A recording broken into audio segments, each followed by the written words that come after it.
എല്ലാ പ്രിയ വിദ്യാർത്ഥികൾക്കും പുതിയവരിലേക്ക് സ്വാഗതം. കാലിക്കറ്റ് യൂണിവേഴ്സിറ്റി 6ാം സെമസ്റ്റർ ബിരുദ പരീക്ഷ എഴുതാൻ പോകുന്ന മുമ്പ് തീർച്ചയായും വിദ്യാർത്ഥികൾ ശ്രദ്ധിക്കേണ്ടതായ കുറച്ച് കാര്യങ്ങളാണ് ഈ ഒരു വീഡിയോയിൽ കൂടെ നിങ്ങളുമായി പങ്കുവെക്കാൻ ആഗ്രഹിക്കുന്നത്. വിശദമായ വാർത്തയിലേക്ക് പോകുമ്പോൾ ആദ്യമായിട്ട് ഈ ചാനൽ കാണുന്ന വിദ്യാർത്ഥിനികൾ തീർച്ചയായും മറക്കണ്ട സബ്സ്ക്രൈബ് ചെയ്ത് കൂടെ പറയാൻ പ്രത്യേകം ശ്രദ്ധിക്കുക. സബ്സ്ക്രൈബ് ചെയ്യുന്ന നോട്ടിഫിക്കേഷൻ ബെല്ലേക്കുള്ള ഓപ്ഷൻ എനേബിൾ ചെയ്യുക.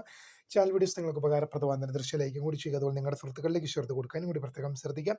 അതുപോലെ നമ്മുടെ ചാനൽ വാട്സ്ആപ്പ് ചാനൽ ജോയിൻ ചെയ്യാൻ ആഗ്രഹമുണ്ട്. തീർച്ചയായും നമ്മുടെ വാട്സ്ആപ്പ് ചാനൽ ജോയിൻ ചെയ്യാൻ ലിങ്ക് നിങ്ങൾക്ക് വീഡിയോയ്ക്ക് നല്ല ഡിസ്ക്രിപ്ഷൻ ബോക്സ് നൽകുന്നതായിരിക്കും. അപ്പോൾ നമുക്കിതിനെ വളരെ പ്രധാനമറിയുന്ന വാർത്ത നടക്കാം.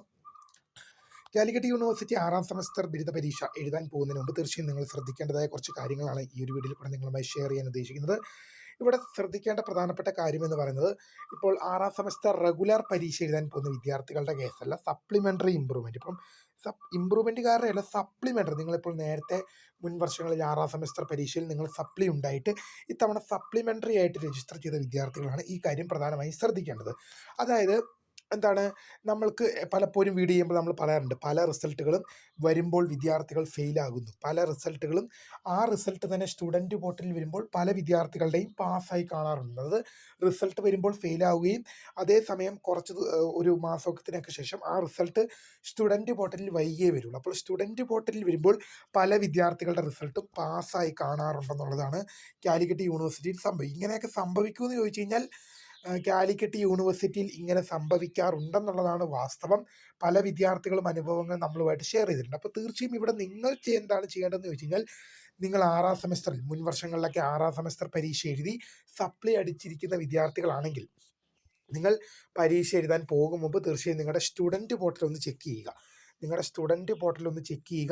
നിങ്ങളുടെ 6ാം സെമസ്റ്റർ റിസൾട്ടിൻ്റെ സ്റ്റാറ്റസ് ഒന്നും കൂടി പരിശോധിക്കുക. ഇനി എങ്ങാനും പാസ്സായിട്ടുണ്ടെങ്കിൽ, പാസ് എന്നുള്ള സ്റ്റാറ്റസ് വന്നിട്ടുണ്ടെങ്കിൽ തീർച്ചയായും നിങ്ങൾക്ക് പരീക്ഷ എഴുതേണ്ടി വരില്ല എന്നുള്ളത് പ്രധാനമായും ശ്രദ്ധിക്കുക. അപ്പോൾ നിങ്ങളിപ്പോൾ സപ്ലിക്ക് രജിസ്റ്റർ ചെയ്ത് നിങ്ങൾ പഠിച്ചുകൊണ്ടിരിക്കുകയായിരിക്കും. അപ്പോൾ നിങ്ങൾ ജസ്റ്റ് നിങ്ങളുടെ സ്റ്റുഡൻറ്റ് പോർട്ടലിൽ ഒന്ന് ലോഗിൻ ചെയ്തിട്ട് നിങ്ങളുടെ റിസൾട്ടുകളെല്ലാം ഒന്ന് റീചെക്ക് ചെയ്ത് നോക്കുക. 6ാം സെമസ്റ്റർ പരീക്ഷയിൽ നിങ്ങൾക്ക് സപ്ലി ഉണ്ടായിരുന്നെങ്കിൽ ഇപ്പോൾ അത് സപ്ലി ആണോ, സ്റ്റാറ്റസ് എന്താണ് കാണിക്കുന്നതെന്ന് സ്റ്റുഡൻറ്റ് പോർട്ടലിൽ ഉറപ്പുവരുത്തുക. ഇനി എങ്ങാനും പാസ്സായിട്ടുണ്ടെങ്കിൽ തീർച്ചയായും നിങ്ങൾക്ക് സപ്ലിമെൻ്ററി പരീക്ഷ എഴുതാതെ തന്നെ ആ സെമസ്റ്റർ കംപ്ലീറ്റ് ചെയ്ത് പോകാൻ സാധിക്കുന്നതാണ്. എല്ലാ വിദ്യാർത്ഥികളുടെ കേസിലും ഇക്കാര്യം സംഭവിക്കുമെന്ന് പറഞ്ഞില്ല, എന്നാൽ ചില വിദ്യാർത്ഥികളുടെ കേസിലെങ്കിലും ഇങ്ങനെ സംഭവിച്ചേക്കാം. അപ്പോൾ തീർച്ചയായും വീഡിയോ ഇഷ്ടപ്പെട്ട ലൈക്ക് ചെയ്യുക, ഷെയർ ചെയ്യുക, സബ്സ്ക്രൈബ് ചെയ്യുക. അപ്പോൾ പുതിയ കാണുന്നതിന് വേണ്ടി miss phone subscribe for the great. Thanks for watching. Bye.